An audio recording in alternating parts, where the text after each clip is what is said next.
Good morning. स्वागत है आप सबों को महात्मा गांधी शिक्षण संस्थान के यूट्यूब चैनल पर। आज हम वर्ग 8 के लिए अभिलाषा पाठ पुस्तक का पाठ संख्या 8, जो हम मिसाइल मैन के नाम से पढ़ते आ रहे हैं, जिसका एपीजे अब्दुल कलाम का साक्षात्कार पढ़ रहे थे। साक्षात्कार का कुछ अंश बचा हुआ था, जिसको हम इस वीडियो में भेजेंगे। प्रश्न फिर से आ रहा है कि शिक्षा व्यवस्था के विकास में सूचना और संचार का क्या भूमिका हो सकती है। तो एपीजे अब्दुल कलाम कहते हैं, दूरस्थ शैक्षिक कार्यक्रम को देश के प्रत्येक क्षेत्र में सफलता से व्यवहारिक बनाने के लिए 3 तरह के कार्यक्रम आवश्यक हैं: संपर्क, प्रसारण, उत्पादन एवं उनका प्रसार। जो संपर्क को 1.5 लाख टर्मिनल्स के साथ जोड़ने की क्षमता रखता है। देश के दूसरे भाग में ब्रॉडबैंड और बेतार के तार संचार माध्यम से जुड़े हैं। ये सभी माध्यम उत्तम शिक्षा पद्धति के उत्तम साधन हैं। तो बच्चों की जिज्ञासा थी कि दूरस्थ शिक्षा में सूचना और संचार का क्या भूमिका हो सकती है। उसकी दुविधा को मिटाते हुए एपीजे अब्दुल कलाम कहते हैं कि दूरस्थ शिक्षा को जीवंत रखने के लिए यह सबसे सशक्त साधन है, जो हमारे देश के एक भाग से दूसरे भाग तक लोगों में यह सूचना और संचार का काम करता है। जब हम सारे देश को संचार के माध्यम से जोड़ने में सफल हो जाएंगे, तो शिक्षण संस्थाओं से विद्यार्थी और शिक्षकों का प्रत्यक्ष और परोक्ष दोनों तरह से संपर्क साधा जा सकेगा। इस संपर्क में व्यापक शिक्षण अभियान चलाए जा सकेंगे। इससे हर क्षेत्र में लोग लाभान्वित हो सकेंगे। आज हम उसी सूचना और संचार के माध्यम से अपने इस शिक्षा को इस महामारी के समय में बढ़ा रहे हैं। यही बात एपीजे अब्दुल कलाम ने कहा था कि जब हम इसको सशक्त या हमारा डेवलप सिस्टम हो जाएगा, तो हम दूरस्थ शिक्षा मतलब वर्ग के अतिरिक्त भी लोगों तक यह ज्ञान का साधन दे सकेंगे, पहुंचा सकेंगे।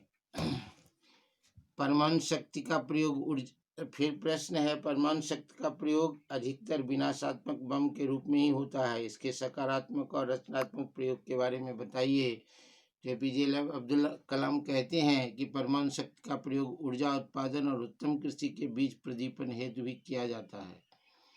जब बच्चों ने यह प्रश्न किया कि परमाणु शक्ति का प्रयोग अधिकतर डिस्ट्रक्टिव वे में होता है, उसका विनाशात्मक प्रयोग होता है, तो एपीजे अब्दुल कलाम ने उनके बातों को काटते हुए कहा कि नहीं, इसका हम मिसयूज करते हैं, इसका दुरुपयोग करते हैं। परमाणु शक्ति का प्रयोग हम ऊर्जा के लिए और कृषि के लिए बीज प्रदीपन हेतु ही किया जाता है। आपको कर्नाटक संगीत का अच्छा ज्ञान है। एक वैज्ञानिक होते हुए भी इस दिशा में आपका रुझान कब और कैसे हुआ? बच्चे ने उनका संगीत के क्षेत्र में ज्ञान के बारे में पूछा, तो वह कहते हैं, जब मैं सेंट जोसेफ कॉलेज में पढ़ता था, उसी समय संगीत से मेरा रुझान बढ़ने लगा। मुझे एम.एस. सुब्बलक्ष्मी और शिव भादुरी श्रीनिवास अय्यर का संगीत अच्छा लगता था। मैं अपने मित्र शांतम के साथ तिरुवर त्यागराजा उत्सव में संगीत सुनने जाते थे। हॉस्टल लौटकर हम इसी संगत के विषय में बहुत सी बातें करते थे। संगीत के विषय में इन्होंने बताया कि जब हम सेंट जोसेफ कॉलेज में पढ़ते थे, तो 2 ऐसे व्यक्तित्व के नाम इन्होंने बताए जिनकी संगीत हमें अच्छी लगी और हम उस पर चिंतन करने लगे।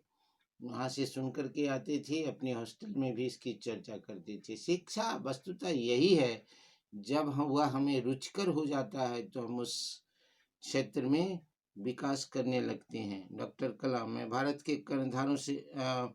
के भावी कर्णधारों के लिए आप क्या संदेश देना चाहेंगे? तो कलाम जी कहते हैं कि मैं भारत के कर्णधारों से यही कहना चाहता हूं कि किसी भी युवक को भविष्य से घबराने की आवश्यकता नहीं है अगर उसने अपना लक्ष्य निर्धारित कर लिया है। समय बहुत मूल्यवान है, सदाचारी बनो, आत्मविश्वास रखो, तुम्हारे पास हर समस्या का सामना करने की क्षमता है। ऐसा करके तुम अपने लक्ष्य को सरलता से प्राप्त कर लोगे। भारत के भविष्य के बारे में, भारत के कर्णधारों के बारे में बताते हैं कि युवाओं को अपने लक्ष्य के प्रति दृढ़ संकल्पित होना चाहिए। उन्हें किसी भी साधन का अभाव उन्हें जाने से नहीं रोकेगा। आप अपने समय को पहचानिए, आचरण सही कीजिए, आत्मविश्वास को मजबूत कीजिए, परिस्थितियों का सामना करने का साहस करिए। ऐसा करने से आपका लक्ष्य आपको निश्चित रूप से हासिल होगा। तो आज हम एपीजे अब्दुल कलाम का साक्षात्कार को यहाँ समाप्त करते हैं। हमने उनके द्वारा प्रेरणास्पद बातों को इसमें पढ़ा, सुना और सीख करके अपने जीवन में उतारने का प्रयास करेंगे। धन्यवाद।